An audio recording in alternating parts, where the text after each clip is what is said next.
Bonjour fidèles téléspectateurs, très chers internautes, vous qui nous suivez de partout à travers le monde. Comprenez, nous sommes bel et bien en RDC, précisément dans la capitale de Kinshasa. Et si Kawapi, votre émission, au point de presse, aux Alibongo, au Kambama, na Ngaimoko Abino, Aïdor Boko, le président, je suis pas seul, tous abongo, na patron, tous les représentants, il y a site au Boyébis, la bon orage, la quartier internaute. Je suis avec Mike Lokamba, l'archevêque de Africa Lengi TV, et pourquoi pas aussi Ken et Piana, des films avec eux. Nous allons recevoir pour vous un monsieur à représenter, puis il va se présenter lui-même. Avec lui, nous allons plus parler par rapport à la vision qu'il a. C'est un diaspora, avant d'abord au Liban et à Mboka. Mais vu l'initiative, vu les idées qu'il a, pourquoi pas aussi Toyamba une émission Nabiso. Ensemble avec vous, nous allons découvrir la vision qu'il a pour la RDC, pourquoi pas aussi Afrique. C'est ça plus tarder. Je passe d'abord le micro à mon frère Mike Lokamba et chacun de nous peut se présenter avant tout la moto to Yambelibino na Mokolo Yalelo. Merci. Voilà, merci beaucoup Aïdor Bokola. Je pense que nous sommes suivis dans la diaspora au Bazo Tarabiso pour le moment. Je crois bien que le lot vraiment pour Tarabiso du début jusqu'à la fin parce que vision au Kambami a une émission Nabiso boye ba tant soit peu passage naé na émission na biso ezanini ambition na objectif au Bazanango. Le lot de partager ensemble avec Ken Makizembe. Donc, tu vas se présenter. Merci beaucoup, Mike. Vraiment, le lot a CPL, tu es conférence, il y a artistes et musiciens. Tu es conférence, il y a Ndeko Oyo, Aouti Musika, et il y a un projet à bien. Makanisia Kitoko. Balobi, loboko moko sokola relongité. Musapi moko sokola relongité. Et c'est un kaka, kosangisa misapi pona elonge sokama. Ndeko aye baide ndeko RAPC biso tomoni eza baide moko très bien yango tolobi to meka ko solola parce que toko ya te to débattre na projet moko terre à terre faut to ya to sala émission pour na ba projet automoni ke et ko faire pousser mboka na biso ekende liboso. Merci beaucoup. Voilà. Merci beaucoup. D'abord Nabi Kekbatouata l'a déjà eu. Lui il s'appelle Messi Pichunzolani à titre de rappel. Monsieur Pichunzolani mingi mbali bosope batalayo na etango ike ba hôtel studio na 3 sites aboli kama ba site au make mukile comprendre mais eza mingi ma musique ba culture. Bon moi aujourd'hui on a réussi un monsieur, les gens peuvent savoir vous êtes qui et puis outil vraiment après vraiment. Merci Nabino d'abord. Ken Piana na sepile au monayo. Magana mona na bilili. Et ça nga joie, plaisir à kitoko. Et puis Mike yo kutukolobate. Ils ont des guerriers quoi. Na sepeli au monde yo, ben a participé à l'émission Nabino. Les Brésiliens n'en parlons pas. C'est que on a le bazar cofondateur naé. C'est beau au monde les Brésiliens c'est que à quoi ça binoté. C'est bien moi. Non on a sepeli Nabino. Alors tout ça on a pour Nabino. Ngai comme ngai Pichunzo Labaku. Naza entrepreneur.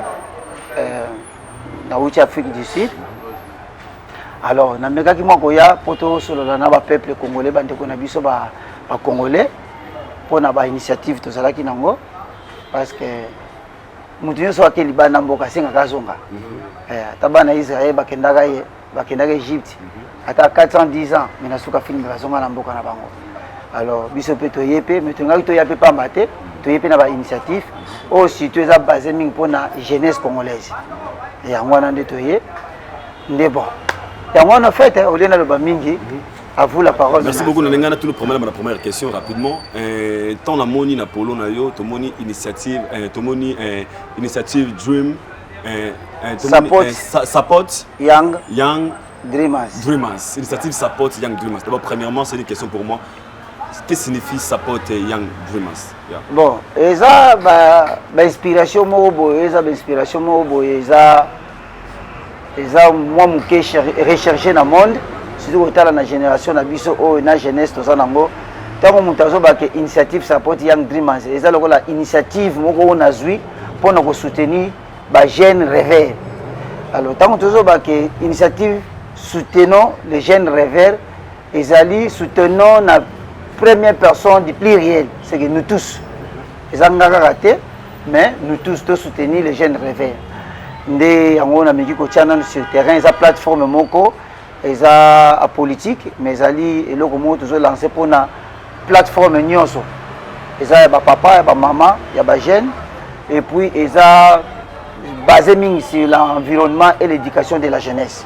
En fait c'est ça. Voilà. Okay. Avant la côte on a des détails parce que tout solo la moi et belé bande ko musupe bazana ba question initiative support Young Dreamers. D'abord ça fait combien de temps déjà bana activité dans les bandi? Bon, initiative support Young Dreamers eza initiative on a zui na ne botamité. OK. Mais au botama le 30 juin. Voilà. Alors eza bébé déjà na en voie de la naissance. C'est ça déjà na kati libum. Mais ça déjà sur aucune échographie. Eza mon hôtel libum na tika na 3 jours, une semaine, un mois pour le état de santé na. Alors azaki moi muke na libumu te au mona kakokisi déjà ba 8 mois na ba une semaine 2 semaines. C'est qu'il nous reste que peut-être un mois pour abotama. Et tout le monde qui a une échographie, le docteur a dit que nous sommes en bonne santé. Et on a annoncé qu'il y a Yesu Masia. Voilà. Bande ko balanda biso ebele.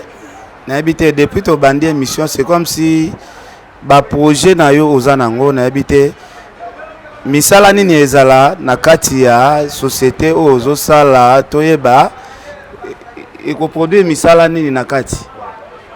OK. Na plateforme na biso to ça eza loka ONG, eza pena société te mais eza ONG. O eza lokola plateforme moko eza tozobenga ngo na ba développement na nga na zobenga ngo ezali chambre d'entrepreneuriat. C'est que nous avons la chambre du commerce, la chambre du commerce, c'est la rapport à attirer les investisseurs. Nous avons la chambre d'entrepreneuriat. C'est que nous avons attirer les jeunes entrepreneurs.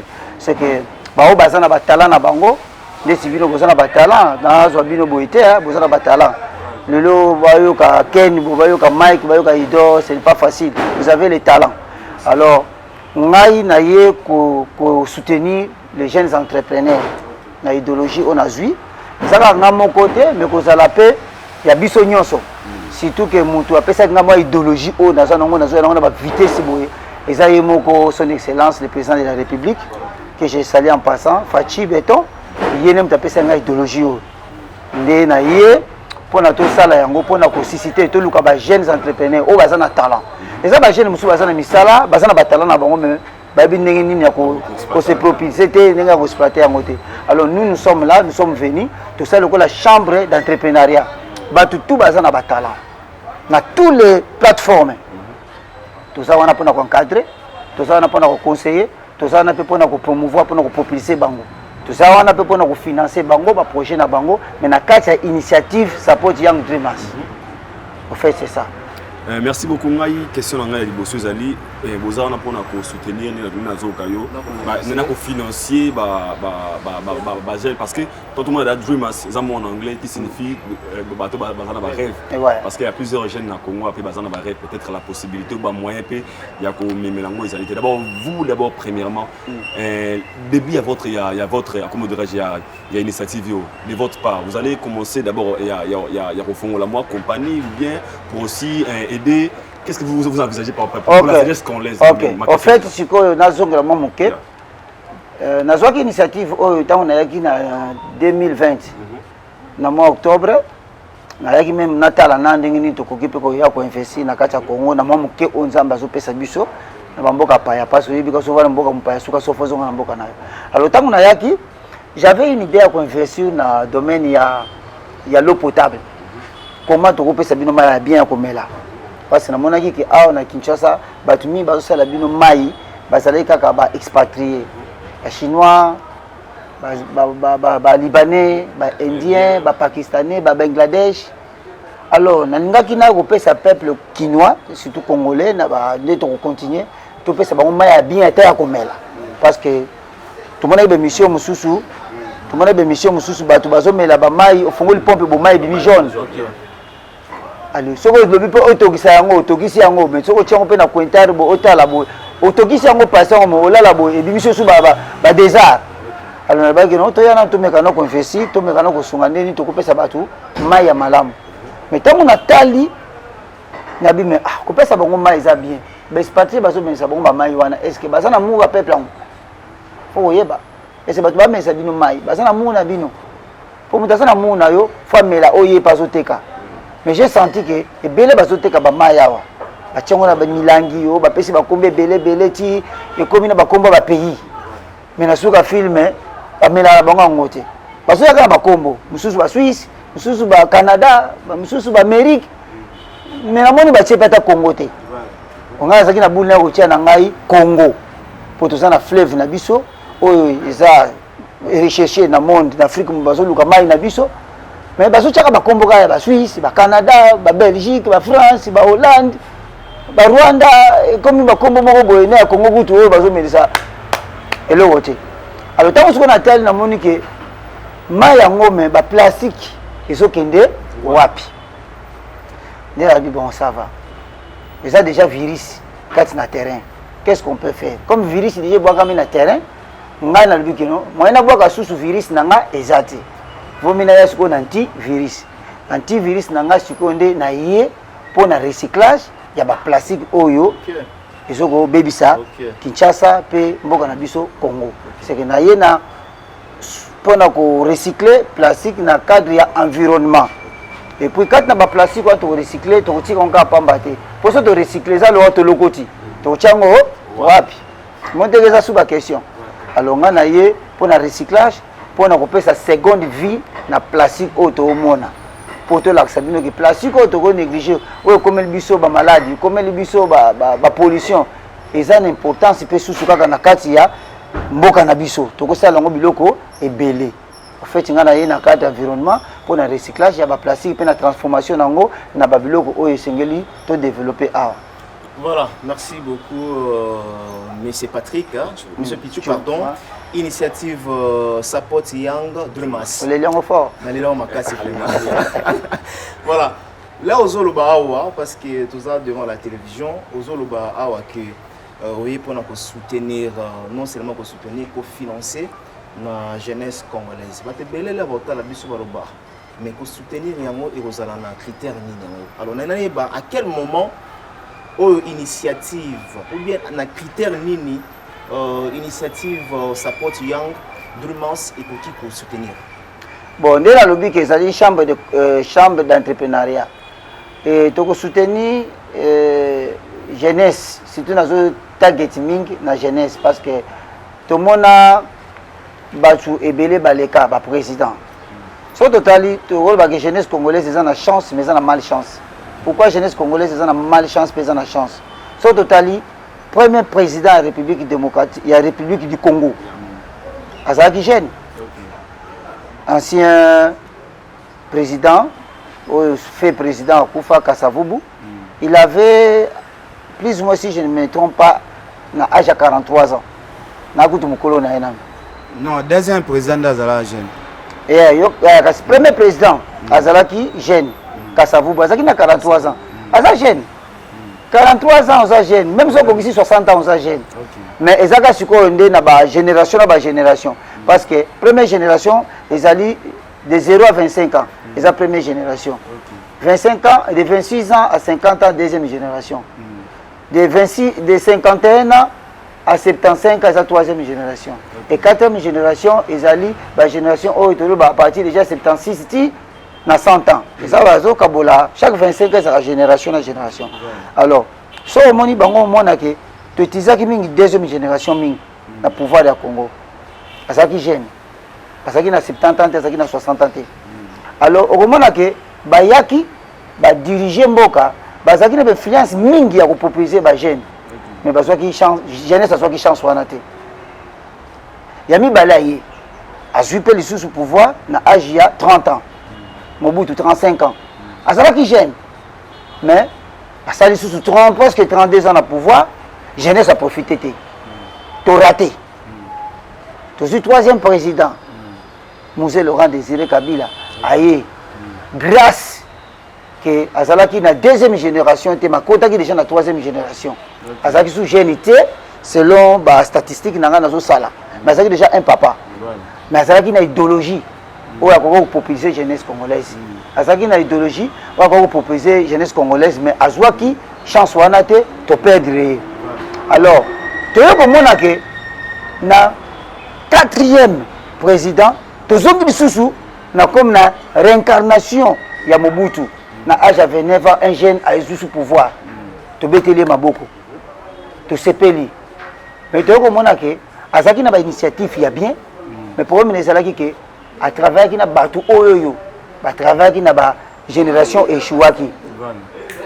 OK, fallait ba profiter na ba erreur na ba faute ya ba oyo ba travailler ki liboso pour na ko sala ko améliorer ko sala lo bien. Mais to moni ke les ya ye jeune idéologie kitoko mais batu akala ba lisusu ba envelopper jeunesse à se retrouver lisusu te. Vous comprenez? Alors grâce à Dieu que tu as besoin génération mususu et il y a un cadre de Laurent Musée Kabila Fachi avec 55 ans a eu comme président de la République. Il y a une génération il y a Musée Laurent Kabila. Il y a ce qu'on a réincarnation. C'est que quand on a Fachi son excellence le président de la République a l'incarnation Joseph Kabila. Il y a Laurent Désiré Kabila. Pourquoi? Il y a le même âge. Vous comprenez? Il y a le même âge. Kassavou il y a 43 ans. Mobutu il y a 35 ans. Joseph Kabila il y a 29 ans. Vous comprenez? Kabila, le père il y a 58 ans. Comme président du Congo.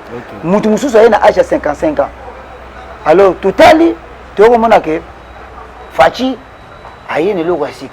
Parce que à cause de Congolais, les jeunes millionnaires. À cause de Congolais, les jeunes millionnaires. C'est que le mandat na ye quinquennat na ye, ils allaient pour nous rendre les Congolais les millionnaires. Yé mutalobaki yango. Alors tant que yoki, et le lobby, et ça le but déjà, hein? Ça veut au mot boycotti. Et bien non, faut te soutenir parce que ça jeune mais il y a troisième âge. De to yewana pour na to accompagner. To pe ça ba effort na biso ba connaissance na biso zanango pour que to na idéologie na ye pour to sauver jeunesse congolaise. Voilà, merci. Est-ce que vous êtes conscient que le projet zanango ezane chozo ka bitumba na gouverneur de la ville?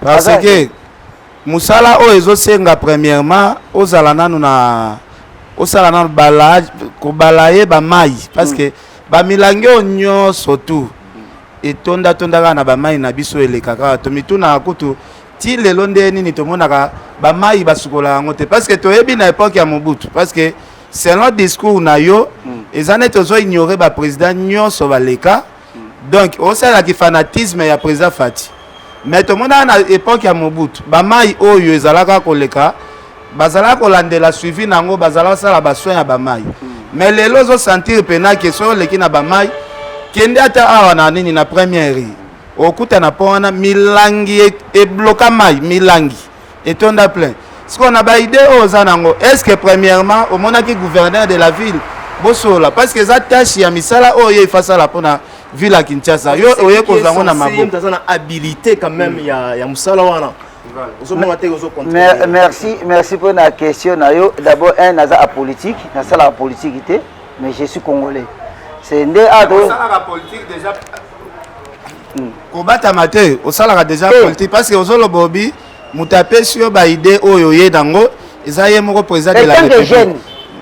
Asa jeune. Après singa idée tant que jeune. Après singa idée parce que ye alobaki yango. C'est que ça le gola papa so tang sabine na ndako.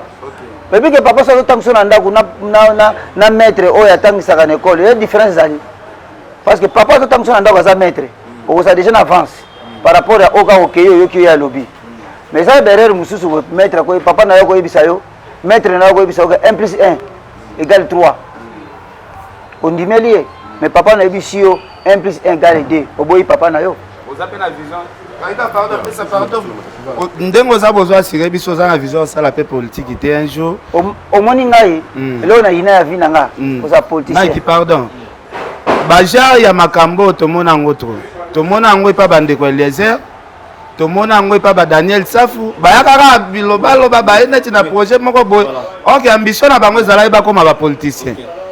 tout le monde a pas ministre Basile abandai na makambo ya soutenir ba maman boye na boye mais suka nango yaki okoma komi ministre donc zala clair na ba idée na yo na éviter voilà na batisa en tout cas merci Ken Pitopal très bonne question la ligne juste na intenté juste la question yo évoqué awa ce n'est pas la première fois tous les kanamba initiative ya boye voilà. Et surtout que les gens qui viennent de l'Europe, tout le monde a parti par là, la diaspora, il y a une initiative, il y a un bâtiment, il y a des chefs de l'État, si manango ba poste. Y a-t-il pas un anguille sur roche dans projet Oyo Zanango? Merci beaucoup. Mon cher, merci na ba question na bino déjà yinda. Ezo yinda ya. Omoni koyoka bolobi so na bi que na politique. Ce n'est pas dit que non. Des questions. Est-ce que Bosolo là qui n'a gouverneur? Ok. Voilà. Na solo na gouverneur pour yebinga pété. Peut-être à mon angai. Eza musala na été. Biso ne doit comprendre. Gouverneur te mutakoya ko kombolela onzela. Oui, écoute un peu. Gouverneur te mutakombolela onzela. Gouverneur aza mutu oyo azo pesa mibeko. Aza na gérance ya ville mais yete mta kombola yo nzela yete mta koyebisa oke boka plastique na toilette na poubelle yete mta koyebisa oke no zo plastique boka na terrasse yete mta koyebisa oke no zo plastique soko melima boka yango malgré que eza na babiloko mususu ezo sala mate eza lokola mutu soka linga tonga ndako abosani ke ba sala kana nu plan et puis tant plan économie maquette économie ba kendaka na financement tant que que mbongo ekoki okende na nini obandi siko kozwa ba maso ba banda kosala nini ba exécuter plan oyo osala ki parce que financement ezali vous comprenez alors pour les likambo ya gouverneur de la ville na kutane moi je suis pas là moi j'aime mon pays j'aime mon Congo j'aime mon pays ça la misala na yo sans autorisation oza permis ndengo na mokonzi mboka osala n'importe quoi ndengo lingi eza n'importe quoi ça n'importe quoi. Est-ce que au Koyaka a besoin de la misala concerné yo tout le monde attend ma pangu. Mutu moko taza censé ya kotonga balabala sans autorisation à l'état. Mais yo ozomi tia en charge ya misala o etali l'été sala. Ozolo ba pe bien outil Afrique du Sud. Ngata la différence. Il y a Djobu na Cape Town. Cape Town est à la soin par rapport à Djobu parce que Cape Town est un gouverneur ya Mundele. Gouverneur ya Mundela na sala misala sala ke ville ane za la pop. De marambu ya ko bongisa ville neti ya Kinshasa eza na charge ya Gentini. OK. Tokende point par point parce que obungisa na répondre ba question mususu ya yo parce que yo za na vitesse mingi. Za na vitesse. C'est ça la question. Alors, on a la ko lo ba ezali nini po na lobaki na bino na saki introduction na bi que non biso na Afrique du Sud na ebité na anglophone. Na yeko remarquer moi soki na botami te basalaka ele eti basalaka le eti tango mona mwana botami nde yebi ko sa mwana mobali osali no kesale le eti okesombele bilamba mais biso na Congo wa bakenda na ko échographie te okeko soma bilamba ya mwana mwasi tango mwana botama mwana mobali obandi olata mwana mobali bilamba mwana mwasi parce que osa sous deuxième le eti ezate wana pasteur asa kosi obota mwana OK mususu ezali nini oboti mwana nano boti mwana te mais obandi kopesa déjà sango da mwana kosala mwana mobali oke na obota boye mwana si akufa na ekala oboti morne ngana lobike mwana ngana na bota mité asa na kati ya libumu akobima le 30 juin so mukola ma le 30 juin yela nga question oyo na webisa oso tokutana kina ngobila be tokutana kina ete au changer sur langage te pona ba dike comment na koya na kati avant mwana na yo abima le 30 juin mais normalement il faut okutana déjà na gouverneur de la ville ba accorder la voix okutana kasembo to okutana déjà na plateau na yo lobaki ozana tina ya okutana na ete ebani quel langage déjà quel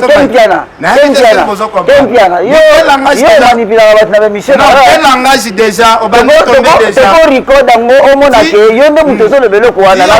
si okondimaki okoma politicien nayebi ye te na ndenge ke tokutanaki na ye te na solo na ye te ke batindi nga te nga nazoya etanke initiateur ya chambre d'entrepreneuriat mais le 30 nde toyeba soki bokutanaki mpe bokutana parce yo lobi ke okozwa mikanda ndenge nini okosala ndenge nini baza bakonzi ya mboka soki na mwana botami nde nakei kolukela nasombela ye elamba mpo nalatisa ye seke nakoluka jamais elamba mwana na botami te nazo annonce c'est comme baprophète balobaki mpo na naissance ya Jean Baptiste ke motu moko akobotama akoya koprépare chemin mpo na Seigneur Jésus-Christ aya ozo comprendre mais ntango Jésus ayaki bomonaki lisusu Jean Baptiste amekoma biso zo ba Jean Baptiste. Voilà, deuxième question, ozo batama na sima question na biso zaki bongo, ozo batama na sima ya projet, mais ozo luka poste na kati ya RDC.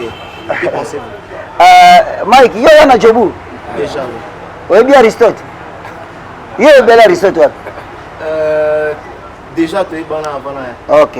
C'est là yaka tonto kuta no to so na me petit baga mo muke, je passe à parler na yo. Vous comprenez? Nakolo baboye grâce à Dieu parce que nga sali 23 ans à Libanda Congo. Na biloko à Congo te. Comprendre?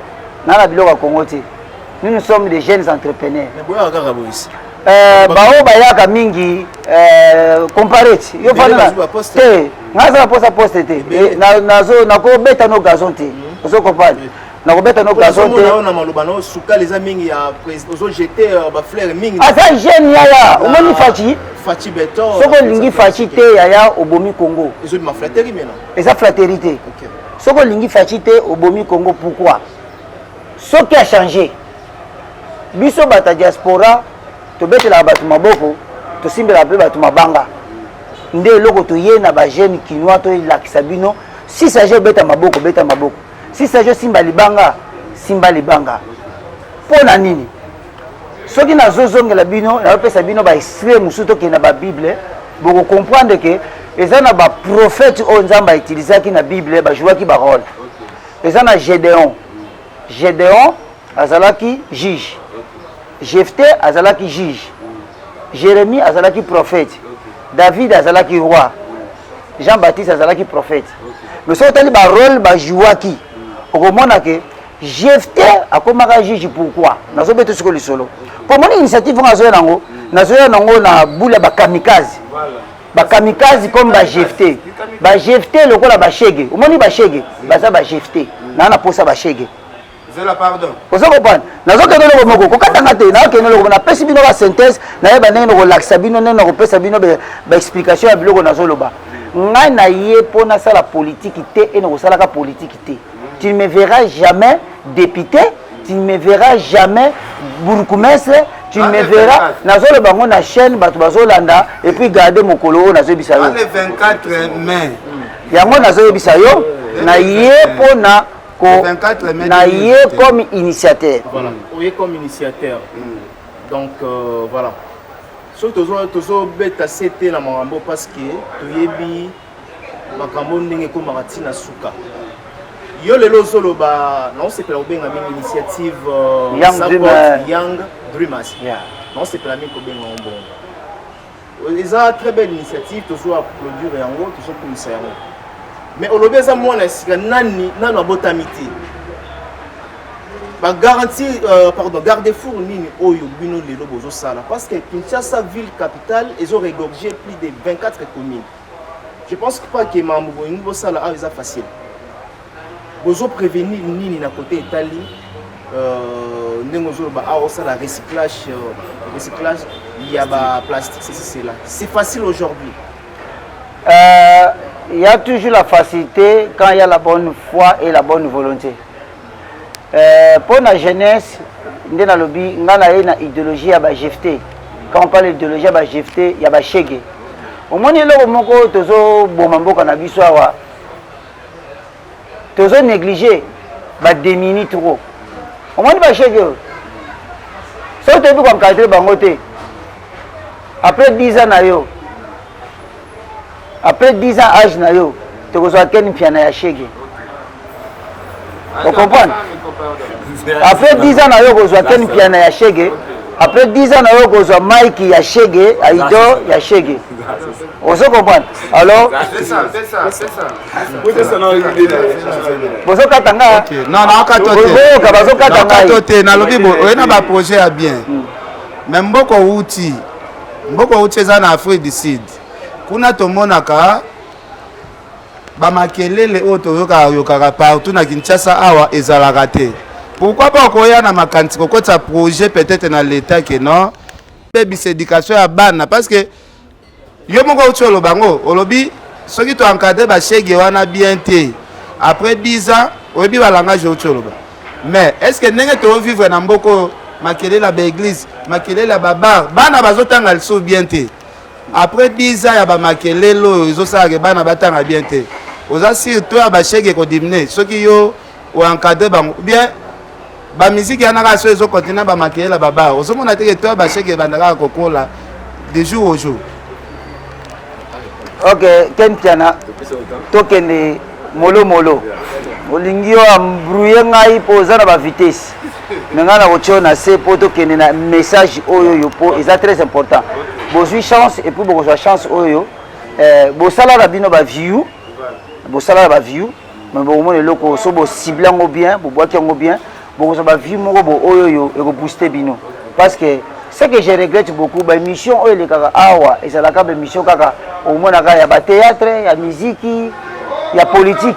Mon frère, tous les Congolais, tous les jeunes Congolais bakos saka politiciens té. Tous les Congolais bakos saka ba musiciens té. Tous les Congolais bakos saka ba danseur té ou bien ba comédien té. Tu vois comment que jeunesse na biso entrepreneuriat exacté. Entrepreneuriat exacté. C'est que tant que na kini boy, au moins ba musicien, au moins ba comédien, au moins ba politicien. C'est ça. Na suka film au moins ba Chege.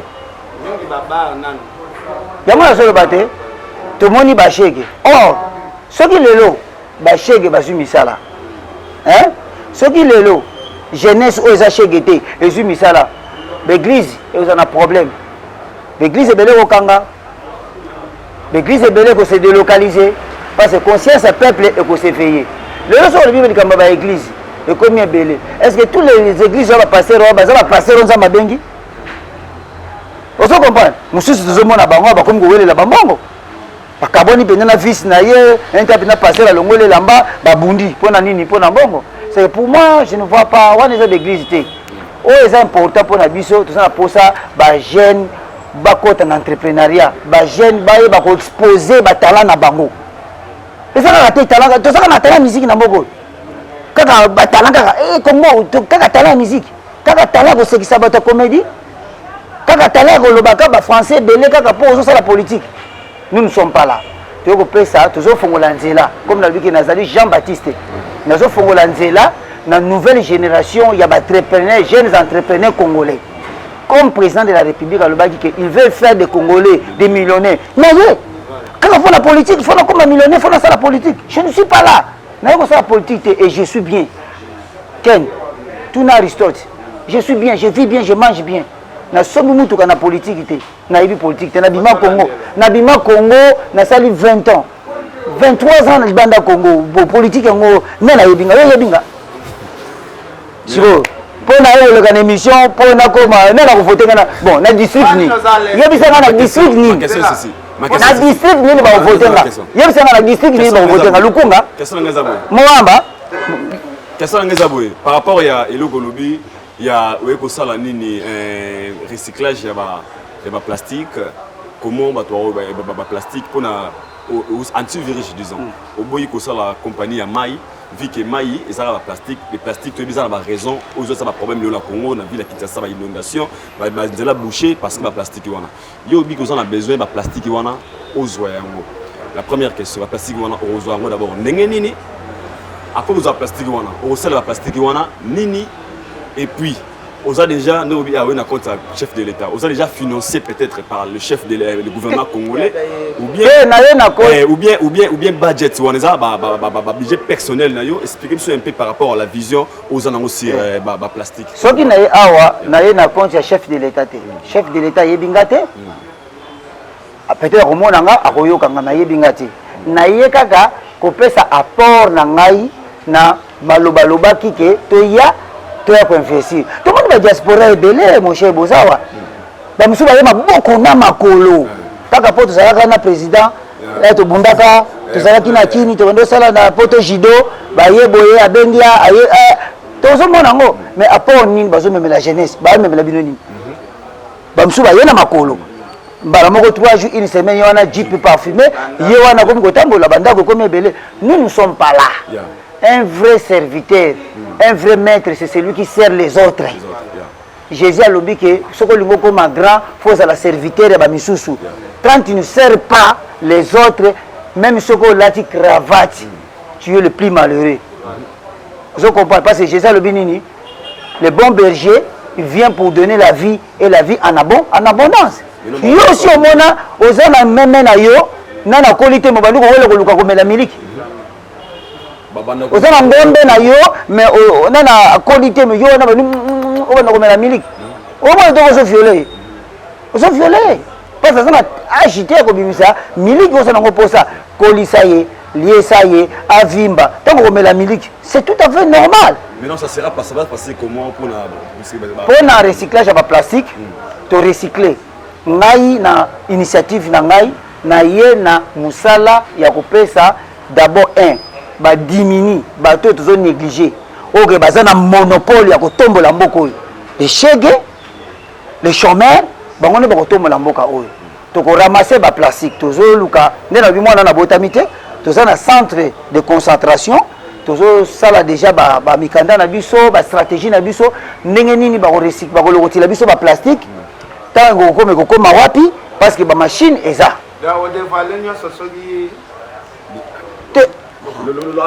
ba machine déjà ezali bato ba comprendre bato ba bouler na émission na leka ki na on a Christian Bosembe ba bengi déjà ba financer déjà pour na machine wana po abino ba diaspora bolo ba ka trop bozolo ba trop belé ba yawe loko te ba komi ko landa président de la République biso déjà tout ça na ba machine bien approprié et na sombi yango na mbongo na ngate mais na mbongo na gouvernement sud-africain gouvernement sud-africain na pesi mbongo na sala loko na Afrique du Sud ngana kimi na ngombango awa na kimi na ngombango awa la motivation yango na ye nango to bana ko recycler ba plastique to loka nene ko pesa 1500 travailleurs on zalongo posa à partir mois de juillet 1500 60 personnes à commune pour tout ça ni to bana ko produit to sala ba plastique ba tôle te mais ba tuile en plastique to ko sala ba pavé en plastique to ko sala ba banc en plastique pour na ko pesa na gratuité et enseignement comme prévu parce que l'école le ba que non gratuité mais bana musu bazo fana na mabanga bana musu bazo fana na balikolo ya ba nzete to mona ki be mission moko na Équateur wana bana po ba kende classe ba mata na salle de classe bazo mata na lokola ba mata bazo grimper na nzete moko bo ba kende fana na salle de classe pe na C tu peux ozomona ngo alors biso siko to lingi pe to na projet na biso na ba place ko to négliger to lokota yango to transformer yango to sala ba plastique to pesa bana ba vanda na baba mais juste question on appelle ça que ngazara mix sur plastique pour nous moins intéressé pour to bi awa biso to bi plastique na ba pour le petit plastique ça musala te à part un mot repelé c'est la moto au lobby pour vous abattre na 4 coins ya commune et puis 1500 bateaux na début quand il y a bande l'émission au bien que oui vous a financé par chef de l'État au défi mongo si je comprends bien crédit na gouvernement sud-africain pour Oya pour investir dans awa na l'université congolaise.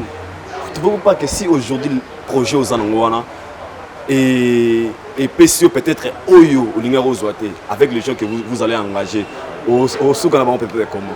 Bon, au moins c'est important d'abord faut luka soubassement base ezali parce que tout ça ma machine à transformation ezali déjà ma machine à transformation oui ba beaucoup balancer en beaucoup monde ba image ma machine ezali oh ça problème ezali ba machine ezalate ba machine ezali moi na batumso ya ba projet aya na projet pa luka mbongo akima mbanga que tosomba biloko na bi jeune mo ba financer yawa lobby belé ba français belé oyebi na problème na Congo ça que na yo comprendre que trop d'écoles rencontre oyebi trop d'écoles ba collage ba collège docteur en droit docteur ya on se comprend trop d'écoles rencontre na yo comprendre ayebi ba français belé ba titre académique belé licence y ayebi ta sous 5 titres académiques trop d'écoles parce que ba kolaki na suka film rendre compte.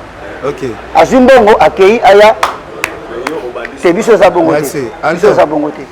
To komi vraiment na suka na sepeli na ba idée na yo ba projet za na en tout cas courage na sepeli pe na batu ba conseiller na yo parce que ba yebi pe na ko conseiller très bien ba yebi so na avant que ndo sala projet wana lukana nu kisere mi balela na mbango avant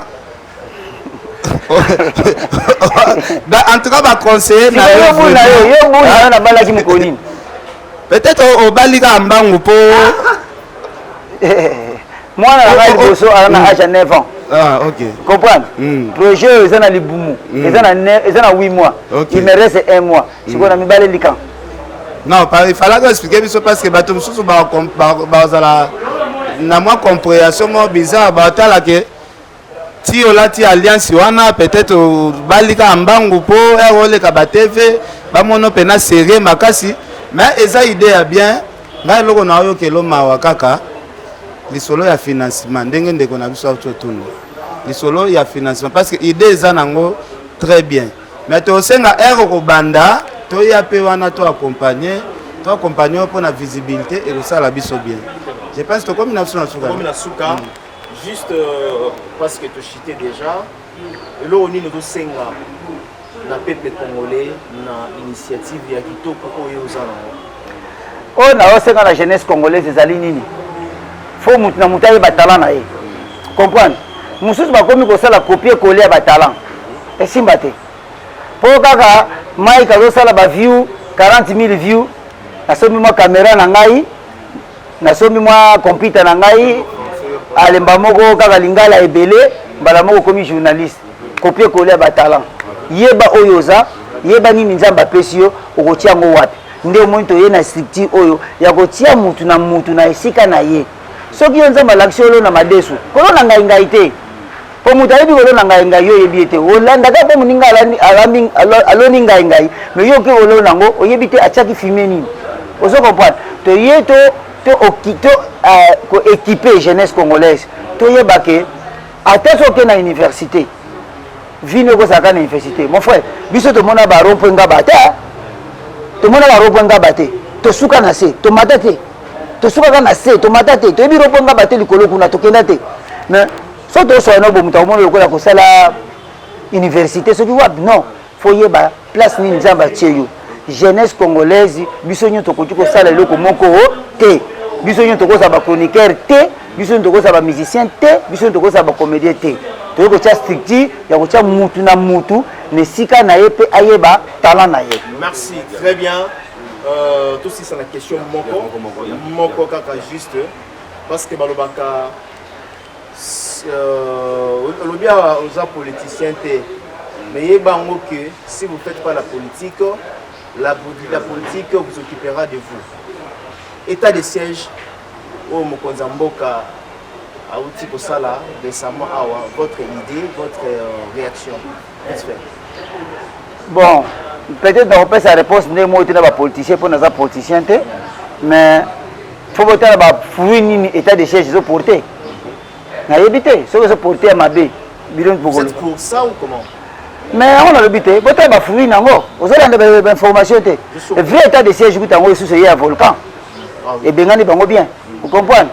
Pour eux nyonso bazaki zinga ya volcan wana je crois ce que baziki te c'est que bakimba ba ke côté ba kende vrai yango wana ya état de siège ya volcan ye et kimisi ba oyo ba bana ko détruire mboka et puis na kosenga ce que sili dans 30 jours ba sous 15 jours ndenge sengeli za bien Aïdor to 6 na diaspora aussi cette dernière question on a ezali étant que diaspora parce que 23 ans libana mboka ça veut dire que tika mboka kala eza dernière question na ngai quel est votre conseil que tu veux donner à nos frères de diaspora bandeko baza na diaspora yo tant que diaspora oye na Kinshasa au vivre ba réalité au vivre avant banda projet na yo to ligne ko pesa bandeko o baza na diaspora bandeko na ngao baza na diaspora comme ngamoko diaspora on a conseillé bango balinga Congo balinga Congo ya ba Facebook te balinga Congo ya ba YouTube te po batu mususu ebise ngana bundi na Congo wana na lingi mboka wana poka balingi kaka po azofinga mutu ndi alingi mboka swati avandika azuma caméra tie abandi ko loba non bandeko ya diaspora tozoloba trop to sala muke wa lingi Congo aya na initiative na ye o pasa pe na projet azo na mbongo amoni ke ndenge ya kobanda azo ba ndenge ya kobanda aye to sali chambre d'entrepreneuriat o eza chambre d'entrepreneuriat o sa na projet na yo yaka luka biso to ko faciliter yo ndenge nini okoki ko évoluer na kati ya Congo to ko luka ba relation to ko luka ba FPI za wana osoko ya na projet na kitoko ya na mbongo na ko ya te na maloba o bandu ko luka mbongo o koma gouverneur te osimba te to ya na misala yaka na mbongo na yo yaka soki ba chokal to ko telema mais yaki na mbongo na yo na projet na yo bo chekal pour ani et puis fatia za wana simba na biso azoko soutenir jeunesse to za simba na ye OK liti na bino ba diaspora zalaka un jour combattant moko comme président de la République lelo fatia za parmi ba combattant lelo combattant d'azo diriger mboka mais to mona ki combattant na poto ezo sila te mais quand on ko expliquer biso phénomène en ngwezani au monde le ko ya ba combattant et surtout na baksa et surtout na mboka oyo witi Afrique du Sud eza mboka oyo ba combattant baza makasi so lelo hémorragie wana ezokata te ezosila te c'est dit à quoi non so bien hémorragie wana ezokata te ezosila te okosi na lobi te kokosi mais olobi bien te parce que vraie résistance à ba combattant ebandaki na Afrique du Sud après que Londres comprendre après batu musu ba jongo business moni biso Afrique du Sud combattant ça la souté to koma derrière Fachi parce que tu comprenais l'idéologie tu tiki combat tu hôtel là yé ce que tout le monde a accueilli bien te tu connais ça yé biso za lokola ba Jean Baptiste ouais bisaki Hérode ozu moi si abatu wana za moi si ya na yo okozwa yete na loi na biso ba juifi okozwa moi si ya na yo te tina suka film tellement Jean Baptiste abandona la vérité basaki ni vous comprenez ça prédicateur que nazaka connaisseur la Bible quoi. Merci pour la moni tout au long de l'émission. Merci beaucoup Tosengana Monsieur Pichou. Je vais te votre numéro rapidement. Na bateau ba hôtel Abisso ou ba zappé ba aussi une initiative parce que tout dans le Libé pour conclure l'idée de Monsieur Pichou nous les aligner. Ça porte bien vraiment c'est ça bon en anglais pour soutenir le jeune un visionnaire. Le jeune rêveur.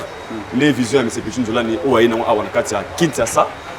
Pourquoi Baniga c'est pourquoi on a Kinshasa peut-être que on a Kinshasa là toujours la charité bien ordonnée commence par soi-même tout le monde ba image boso mona wana ezabongo ba machine oyo ayena ngo oya nango awana kati ya Kinshasa machine wana yo bana kolambe ya bongo ba plastique wana musala ngo ezala nini moto bi ana mboka na biso na Kinshasa nzelezo beba nzeleza bien te pas plus kama moto ke no mona sans que nzeleza la terrasse à la boucher mais avec lui on a bon plastique on a machine il va nous la pupitre il va nous la banc il va nous la kiti et pourquoi pas aussi à contribuer à l'idée à chef de l'État nous avons gratuité et enseignement et puis pupitre on a peut-être il peut signer un contrat avec le ministère de l'enseignement en compte ça et pourquoi pas aussi chevron par rapport à visionnaire il y a pour moi qui sont intéressés au télévision film au télévision africaine au télévision Aïdor Media TV son numéro est là bino ba diaspora tout bien ou bien vous en avez l'art na bino vision peut-être il y a aussi l'or lui il a peut-être osé au niveau travailler en collaboration il va donner son numéro et puis vous travaillez ça votre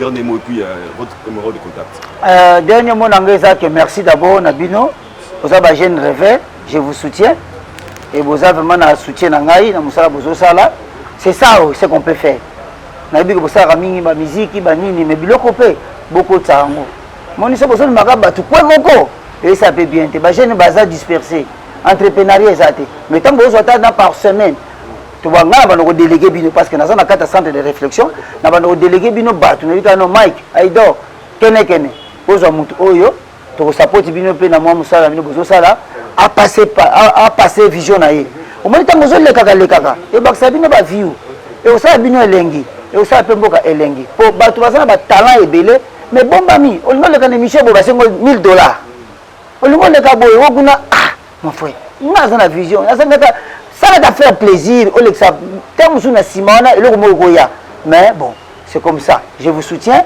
vous en soutien na ngai na musala bino bozo sala na CPL nango et puis numéro na ngai ezali plus 27 67 091 81 99 plus 27 67 091 81 99 on est numéro na WhatsApp et ça Afrique du Sud au bengi ngai au passer un message to ko solo la o azana vision yaka solo la na biso to senyo mbongo te to zana ba sponsor o ba kozala ba sponsor ba musu ba kozala ba sponsor ba membre d'honneur ba musu ba kozala ba sympathisant ba musu ba kozala ba membre simple pona nini to kolisa kaka eloko ozana projet na to solo li to monyo za ba bien to luki na banzela na biso to memene sika malamu oyo ba ko yamba yo to tali e ba ko ndima et puis na ndimi que gouvernement oyo et du gouvernement comment on va ba warrior ce qu'on a bango ba ninja warrior on est ninja warrior on dit ninja warrior des fois c'est pas nango très bien nous sommes arrivés à la fin donc on a déjà un grand merci d'avoir tout la biso partout à travers le monde c'était là mais c'est Pichou Ndola Niba pour entrepreneuriat monene avec lui merci pour na demande tout ça na pour annonce ils a support young dreamers ozo bima awa roi tous avons battu une chance mais puis on a dit monsieur il est le CEO on est CEO école idéologie donc Afrique film Afrique Elengi Aïdor Media TV na sur toujours la sponsor déjà et puis tu appelles na email adresse na biso to permettre de tu appelles na Facebook page na biso tu appelles Instagram na biso beaucoup na auto sala wana nous comment et puis je tiens à signaler d'agner tout soina awa parce que la sport déjà il y a compagnie il y a vision dans chaque émission dans chaque émission qui est puis dans chaque émission avec le Kamba chaque émission Aïdor bon on sport on est dans les pour tout support la vision pour Bobby toi on a choisi quoi je vous aime beaucoup déjà bye bye ciao